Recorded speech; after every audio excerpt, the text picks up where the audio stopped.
How's it going, everybody? My name is John, your JME World Champion. And I am Michaela, not your champion. And today, we have a little bit of a special video today as we're going to be discussing the Wyatt Six all the way up from their inception to their debut match. Which was last night? Yep, Monday night.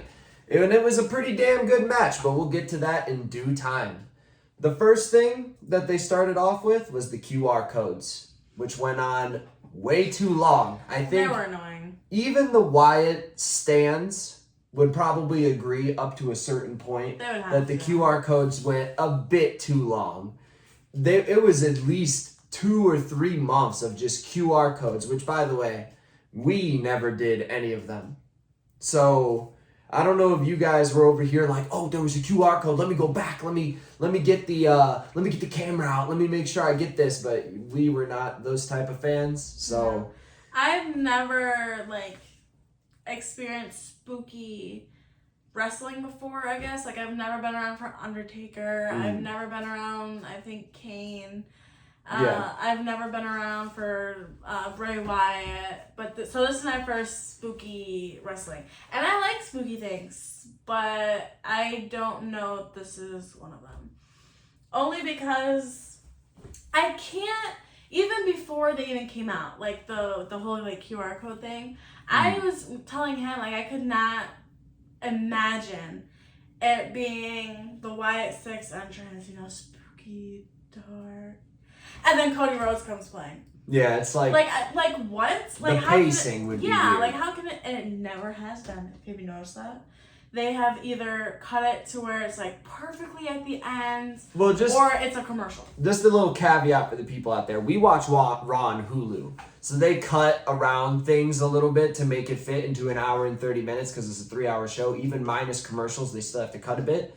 So they might do it sometimes where it cuts from one thing to another, but every time we see it, either one, the Wyatt Six is the main event segment, so it closes the show, or B, they cut to a commercial usually, or they cut to black, then a commercial. Yeah, or a video package. I think that's a fairly good I just idea. wish that they would not, I get they're spooky, but can you not go from spooky to whoa! Come on now. But further, after the QR codes, they moved on to their debut a little bit, got a little bit more aggressive, I would call it, and they started dropping VHS tapes for Michael Cole and Pat McAfee to open up and listen to, and Nikki Cross would come out and drop them off alone. Sometimes just the piano of just doom, doom, doom. And I wasn't a huge fan of that either, to be honest. It was cool the first couple times, and then I just kept getting sick of it. Except I really liked Eric Rowan's VHS tape. They played his VHS tape and he talked about losing Luke Harper / Brody Lee, depending on which company or how you knew him as. I knew him as Luke Harper. And of course, Bray Wyatt himself. And it's a true story. I'm sure there was a lot of truth in Eric Rowan's statements. Both of his brothers are gone. He's the last original Wyatt member because Braun Strowman joined late as well. And that's probably a little bit sad for him. I'm sure that's sad for him. So his video worked out really good. I think it's a good way to mix reality in with the story and play into the tragedy of the group. Isn't just, Bo Dallas is redoing his brother's gimmick or what he wanted to do. It's more so with more layers to it. Because if Rowan was in the original Wyatt thing with Bray, it wouldn't have had that layer because obviously Bray would have been there. So I think that was a really good touch with his VHS. I think they might end up doing more VHS tapes because they didn't do one for Nikki, they didn't do one for Dexter. That's a fair point. They didn't do one for Joe Gacy. Yeah, they did one for Bo and they did one for Eric. So which told their story pretty well. I feel like Bo's was a little dragged, but he's the leader, so maybe the reason they did that though is because Bo Dallas being his brother and Eric Rowan knowing him and being in the stable with WWE, he's the only the only 2 of the 5 in the Wyatt Six. The Wyatt Six being for Bray being the 6th member. Little homunculus thing for WWE. We'll touch base on that. But they're the only 2 that knew Bray personally. So that could be as to his Wyatt, and they could be the front runners of the stable because if you noticed, which is probably about time we get into the match. During the match, the crowd chanted for Eric Rowan. They chanted, Rowan, Rowan, and he got the hot tag. Yeah, so they might be building him as like I don't a think second so. not second in command, but like, you know, a little bit The of a enforcer. veteran member. Yeah, the enforcer to the Wyatt Six, the same way Solo was to the Bloodline. I think it's just because he's big.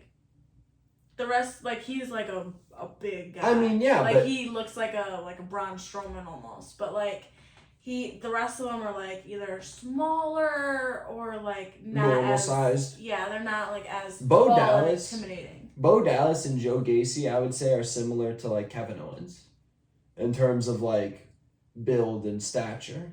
I like Joe Gacy. So Joe Gacy. I like Joe Gacy too. And I like Dexter Lumis before.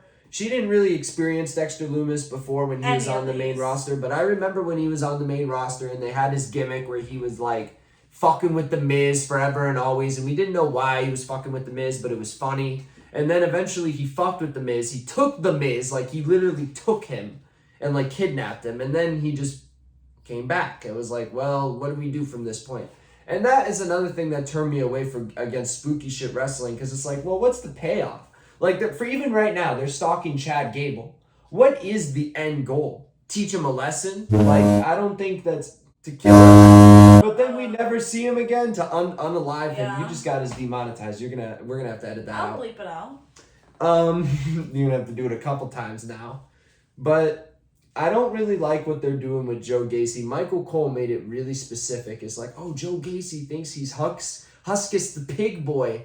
Which I know the origin story with it being Husky Harris, his first gimmick that Vince made him use, Bray Wyatt's first gimmick that he made him use, and he hated it, and everything to do with that. But I just don't think that it's necessary. There's enough homage. Uncle Howdy is literally Bray Wyatt's idea. It's literally his gimmick. You have Eric Rowan in the group. They use his theme song in their upgraded theme song, which is pretty badass with the piano and the way it comes in.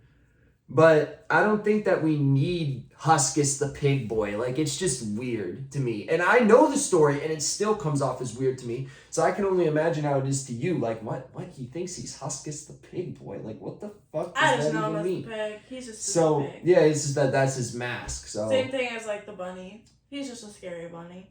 Like big bunny with big teeth. Like, I know, like, he has a weird name, but he's just a scary bunny.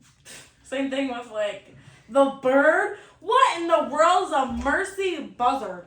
That's just a bird. Come on now. But overall, I think they have handled the Wyatt Six pretty well. Yeah, I do like their entrance. I want to touch on that. Their entrance is awesome. I love everything. At least for, like, right now. Like, they came in and the chair was there with the lantern for Bray, which I thought was cute, even though I've never even seen Bray wrestle. But I still thought it was cute.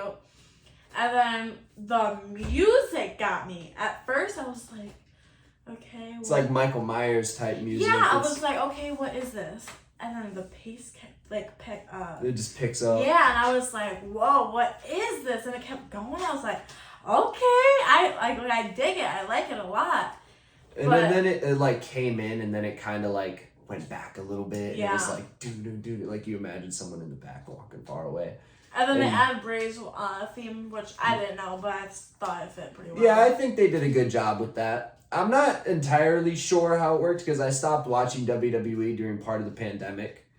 But I'm pretty sure that they just added Bray's theme to it and then incorporated the beginning part. I don't think that all that was Bray's theme originally. But somebody can correct me if I'm wrong in the comment section because I could be wrong.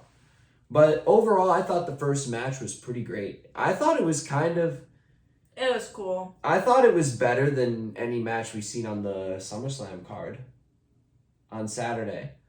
And the reason that I say that is because I thought it was a 5-star match. In my opinion, everything went right. Everything went right. And they did a good job in American Made, making them look like credible opponents for the Wyatt Six. They came out in their matching attire. They had their little pre-match promo where they said, like, we're American Made. And then the Wyatt Six. And then the Wyatt Six just came out there and fucked them up. Yeah. They just came out there and fucked them up. Literally the whole match. And I think Dexter Lumis with his long hair makes him look more crazy, like a high flyer. He's the one that's getting thrown around. Joe Gacy's a little bit crazy. He had that spot where he hood handstand in the corner and like was like, yeah, it's like, haha, gotcha.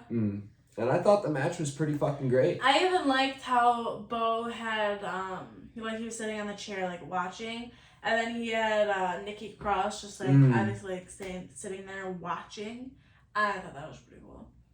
I don't know if you noticed, but Bo has like eye makeup right underneath his eye to make it look like super like caved in or something. Like no, not even that, but like to add extra eye bags to make him look tired, and it looks really good. It makes him look like kind of like. Yeah, I like his mask. Whenever they showed him laughing, I thought it was pretty convincing. Yeah, no. So yeah, overall, I'm excited for them now that I've seen the match. We finally got to see what they could do. I'm not I know that they're powerful and I know that they can like kick ass if they want or if they need it. But I don't know if I'm into the spooky stuff. We'll see what happens. It still could go either way. Yeah, it's still new. It might grow on me. But I think that's about all we wanted to touch up upon. Yeah, just wanted to talk about the debut. Yeah, because we both really enjoyed the match, and it will be a pretty good land. If this is the start of what is going to be a great stable, this will be a landmark moment in their story with their first match. So, what did you guys think of the Wyatt Six debut and any of the other stuff, the QR codes, everything to do with that? If you enjoyed today's video, make sure you leave a like and comment below. We would deeply appreciate it. And that's it. Peace. Peace out, everybody. Bye.